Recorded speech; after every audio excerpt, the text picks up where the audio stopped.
Dito. So, interpretation ng Constitution, they are limited to interpret. Sabi ng iba, ng Supreme Court ay nagsabi na walang kaso.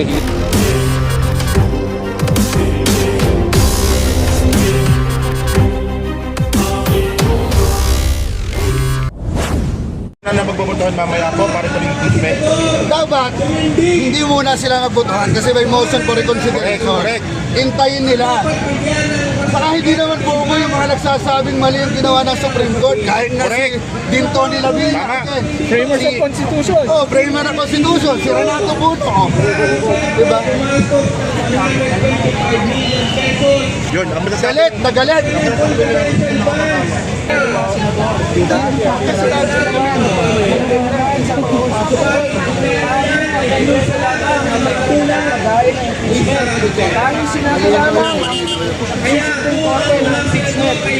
Ano po ang ginagawa ninyo? Ang ano kasi, ang Supreme Court kasi impeachable justices. So, ibig sabihin, kung impeachable ka, hindi ka pwede gumawa ng procedure na mag-a-apply sa'yo. Kasi unethical yun eh. Diba? Hindi ka pwede na, hindi na ako pwede i-impeach dahil sa ginawa kong desisyon. Hindi na pwede yun. It does not follow. Kaya nga sa Konstitusyon, mag-i-initiate ng impeachment, Kongreso, tapos ang trial sa Senado. Kasi ito Kongreso at Senado, hindi ito impeachable. Diba? Elected to. So, interpretation ng Constitution, they are limited to interpreting it. They are not allowed to make additional procedures. Diba? Kasi di ba, due process nasa Senado. Tayo, hinihingi na natin siyang marinig eh. Matagal na, di ba? Yung due process, diba? Kasi meron namang enough na evidence. Dumaan yung Quadco, may mga investigasyon. So doon binasa yung mag-file ng impeachment. Okay? Tapos dapat, pagdating mo sa Senado, doon ka haharap. Ang sabi nga niya, wala kang tinatago, gusto ko ng Quadco. Pwede, harapin niya, diba? Tapos, ang pumipigil sa pagharap ni Sara, yung Supreme Court ruling pala. No? Kasi ang problema kasi Sabi, dyan, no? Sabi nila due process pero hindi binibigyan ng pinipigil yung due process. nagawa ko si Sara Duterte, wala akong ginawa. Harap na yan. Sabi ko nga sa sinabi ko, haharap ako para pag wala akong kasalanan, pagsasampalin ko lahat yung mga kongresista na yan. O ito sila Franz, wala katotohanan, sasampalin ko kayo ng harapan. Kasi hindi totoo eh, pinolitikan niyo ako. Ba't hindi humaharap? Anong tinatago? Ang tanong. Kasi kung wala kang kasalanan, gusto mong mabindicate ka, di ba? Oo. Ano ko eh. Senator Laila. Kasi inano ko dito, papatunayan ko wala akong kasalanan. Para pagharap ko sa'yo, ikaw naman nakakasuhan kung sasampalin kita ng katotohanan. Knowing na abogado siya, di ba? Dapat Halimbawa, ako si Sara. Yan guys, may dumarating. Ay, sorry po. May dumarating pa guys, oh. Convict Sara raw.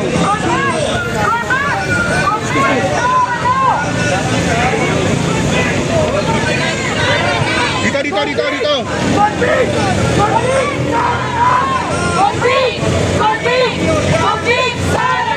Tingin mo, Gis.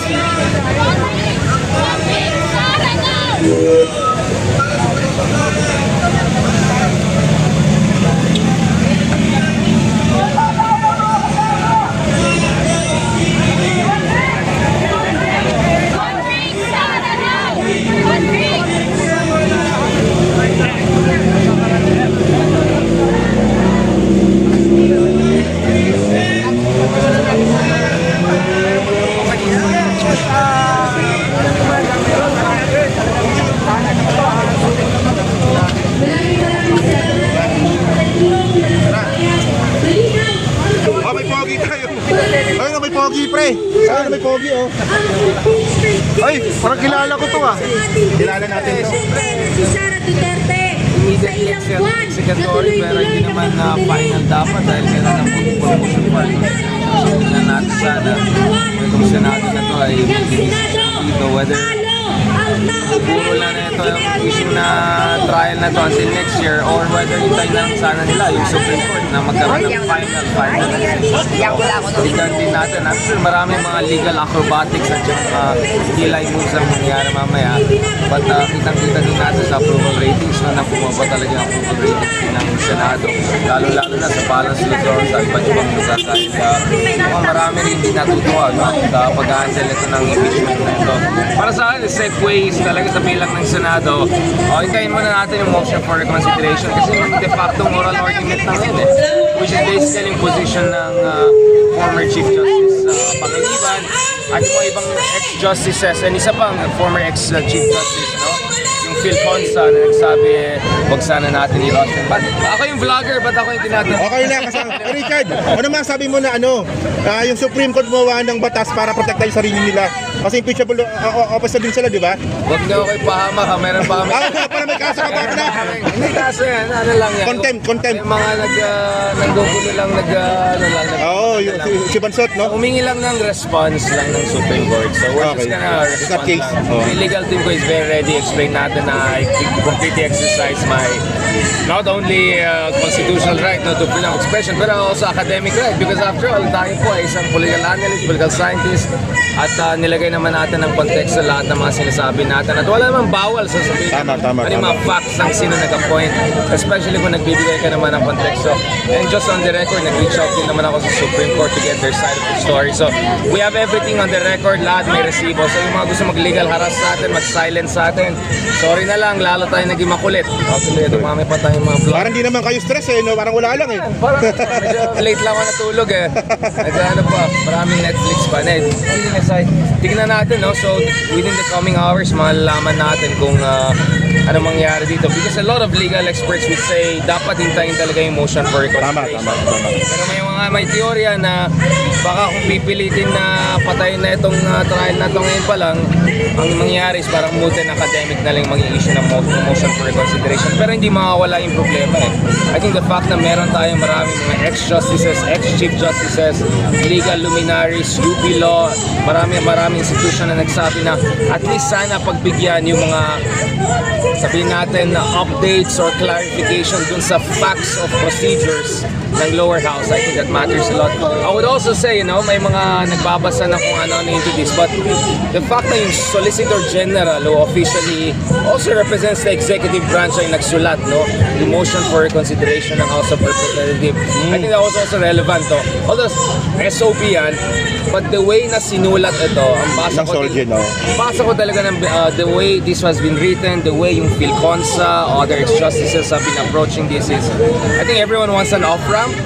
Sana pagbigyan lang, tignan yung mga clarification, especially doon sa mga facts of the case, yung pagbilang ng mga araw, at yung precise procedures at doctrine na ginamit ng lower house before magkaroon sila ng decision doon sa impeachment. So I'm hoping magkakaroon tayo ng off-ramp dahil nakakatakot po kung kung hindi natin ma-approach in a right way, hindi lang tayo magkakaroon ng legal constitutional crisis, baka magkakaroon pa tayo ng functional democratic crisis kung saan yung ibang kababayan natin galit sa Senado or galit sa Supreme Court, yung iba naman galit sa House of Representatives or even galit ngayon sa Executive, ay natin mangyari kasi magwatak-watak yung bansa natin. So, kumbaga, lahat naman tayo, kahit anong political persuasion natin or gusto natin mangyari, gusto rin natin makita na maayos naman sana.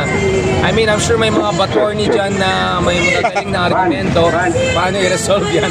Pero sana makinig talaga tayo sa mga tunay na legal luminaries at sana the cooler heads and the more sober heads prevail. After all, pagdating sa forthwith, ang tagal-tagal. Sana naman, hintayin nila ng isa pang mga ilang araw na lang, di ba?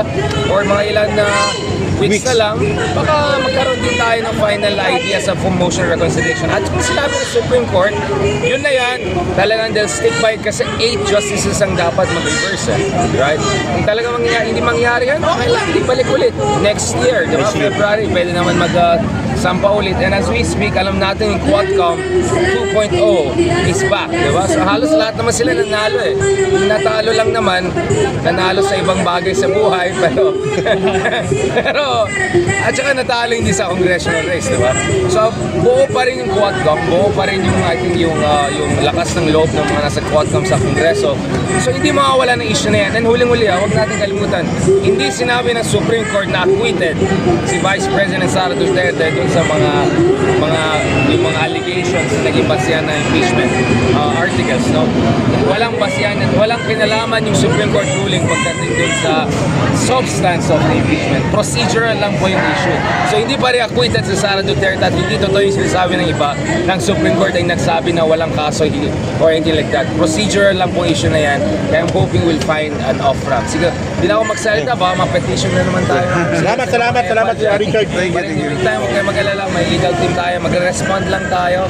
And all our due respect sa ating Supreme Court. Hindi naman siguro kailangan na attorney ka or constitutional law expert para magkakaroon ka ng mungkahi dito. I think as long as you're following the basic facts of the case at may pakik ka sa ating bansa, I think you're interested in what's gonna happen in the coming hours. Maraming salamat. Salamat, Thank you so Richard. much. Richard.